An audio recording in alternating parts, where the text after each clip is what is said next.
Hey, Terry, thanks for joining us today on the Pet Buzz. Well, thank you. I appreciate it. Well, why don't you start out by telling us about your company, Wags, and what prompted you to start it? As you can tell, a serial entrepreneur, and I had sold a company and wanted to get my kids a dog. They were 9 and 11 at the time. And so we adopted this dog. We rescued a dog, and we went to a party about a month later. Somebody shot some fireworks in the air, and our dog got scared and ran away. And it took us 5 days to get her back. A lot of searching, and I saw how devastated my kids were. So I decided to go to the big box store and buy some fancy technology to keep my dog contained. And I was shocked when I got there to find that they'd been selling the same stuff that I remember as a kid, burying wires in the ground, shock collars, really nothing new.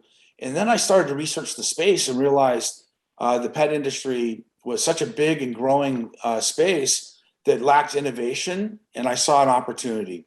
And that's when Wags was born. That's so interesting because a lot of tech entrepreneurs say the same thing. I mean, the whole category is wide open. You don't have to be defined by the products that are already in it and try to make them better. You can actually come up with an original and new concept. Correct, Terry?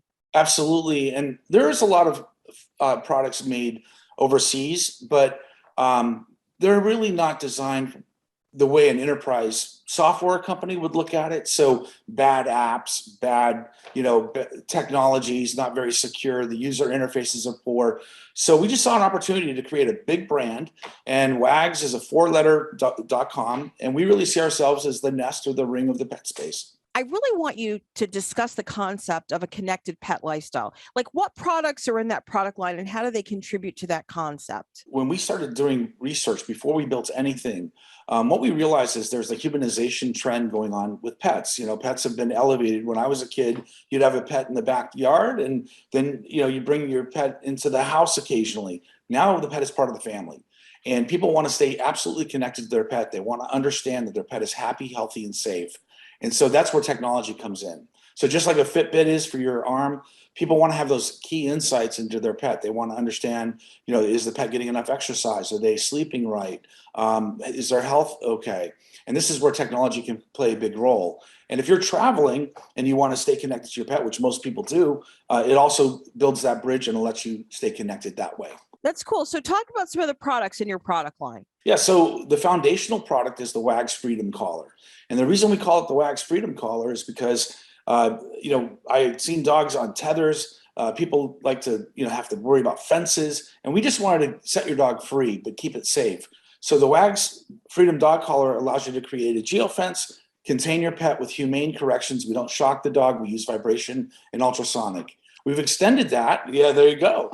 We've extended that into the house with what are called Wags tags, which are like little tiles that you can put on. My fave, Terry, my fave. I know, they're cool. And it allows you to say, hey, I don't want my dog on the couch or my cat to scratch the couch. And the tile works with the collar to prevent the dog from doing what you don't want it to do. We have the Petsy Pet Treat Dispenser, which allows us to, you could be anywhere. You could be at work or traveling and open up the app, see your pet, and give your dog a treat. You can talk to your dog from wherever you are and see your dog. And that really engages the pet. In the background, we're working on a pet door that is really transformative. It ties in to kind of the IoT framework. So for instance, if your house is on fire, the door is smart enough to unlock to let the pet out. So wow. It doesn't stay in. It has a camera, and we're actually integrated Amazon Key. So if you're expecting a package, the driver can hold up the package to the camera in the door, and the door will unlock to allow the driver to slide the package in. So it's got a useful function outside of just pets. Sure. That product isn't released yet. That'll be in 2022. We also have a smart feeder coming out in 2022 that ties in with the collar, takes the data from the collar, and gives your pet the right amount of food based on its activity level, age, breed, and gender. And automatically reorders the food when you're out. Dr. Fleck, imagine never ordering food again. It's already done for you. That's pretty cool. Now, are you guys going to do a bed too? Yes, we're looking at doing a bed. That is kind of a 2023 project. Mm-hmm. And we see an opportunity in both the sleeping, but also in some smart toys that work. Kind of gamifying exercise in a way, in a way that engages the human with their or I like to say the pet with their human roommate. So there's a lot of opportunity here. It's kind of green fields, and we're building out an ecosystem we like to call the connected home for pets. Good. We love that. Healthy, happy, and safe. Don't you love that? Sounds like, yeah, everything he's just talked about is healthy, happy, and safe. Yeah. Yeah. Well, how do And you I know mean, if your dog's happy? Their tail is wagging, right? And that's the basis of our name, Wags. why investors as well as Gen Z and millennial pet owners so stoked about this category? Because I think, we all keep seeing these statistics about, at this point, millennials and Gen Right. Zs are like really taking over the pet ownership space. I mean, I think that's going to happen in a while. I don't think it's happening right now, but go ahead, Terry. Yeah, in its simplest form, people want to understand that their pet is happy and healthy. And millennials and kind of what I call digital natives, people that have grown up on technology, understand that technology can give them that insight into their pet. Pets can't tell you how they feel. Pets can't communicate with you. So by leveraging technology, we can bridge that gap and really understand how your pet is doing. It also, takes the place of kind of antiquated technologies like shock collars and bearing wires and brings it into a modern age, and also gives you access to your pet wherever you are. And so they really love leveraging the technology side of it. And investors? Well, investors obviously see that, as a matter of fact, Gartner, which is one of the major analysts, said there will be more pet wearables than there are human wearables in 2025.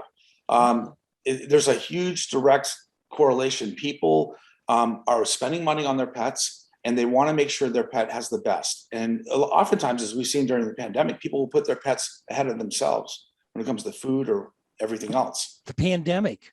I mean, how has that affected your vision as you've gone along? Yeah, at first it kind of scared me, to be honest with you, because the original concept was people were working out of the home, and so a lot of our thoughts were, how do you keep a dog happy, healthy, and safe when you're not at home? But people are at home and started working from home, so we had to kind of rethink, what we were doing. And what we found actually is that people are leveraging this technology, even if they're at home or at work, because it adds value no matter what. People want to let the dog out in the backyard or out to play. They want to make sure the dog doesn't get hit by a car. They can't be there holding the dog on a leash. And so we actually saw an uptick in our business. And as you all know, the ownership or the adoption rate of pets during the pandemic, I've heard numbers as much as 400% over pre-pandemic levels.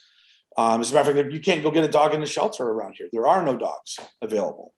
And so I find it to be really fascinating that people have turned to pets for that companionship during a very difficult time in all of our lives. What about with the pandemic supposedly moving in the other direction?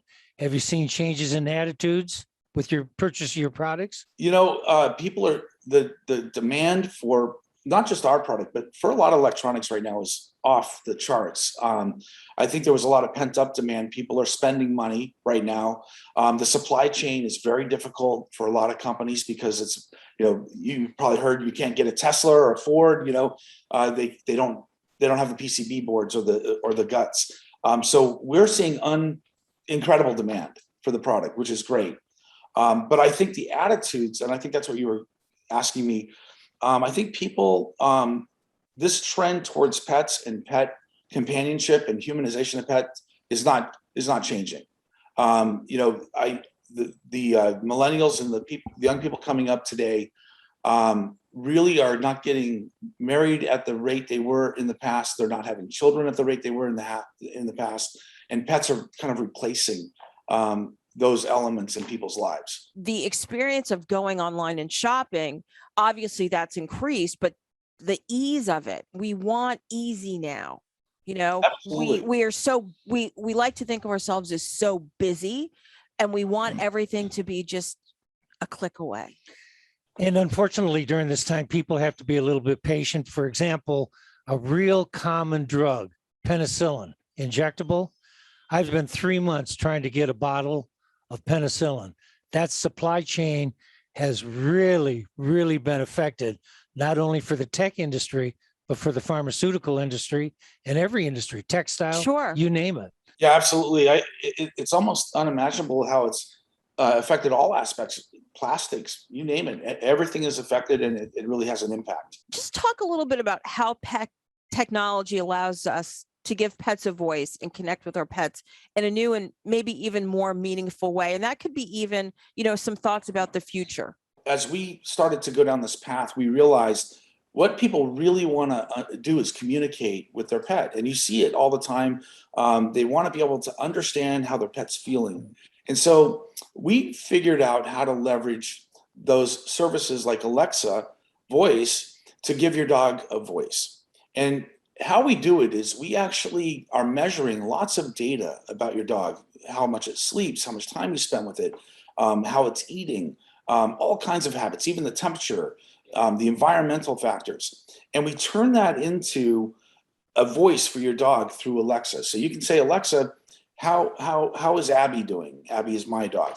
And Alexa will tell you, Abby slept 8 hours today. Abby, traveled 3 miles exercising. Abby burned 400 calories, so on and so forth. And it really gives you insights. And we're going to keep going down this path and start understanding their facial recognition, their facial expressions, their voice in terms of their bark. We have a patent on a bark algorithm, and we're really starting to understand, what those vocalizations mean. And we're going to turn that into an audible, interactive voice, but through something like Alexa. Terry, absolutely exciting. We really enjoyed you being with us today. Thanks for coming and sharing. Thank you very much. I really appreciate it. Thanks for viewing our content on Pet Buzz Plus.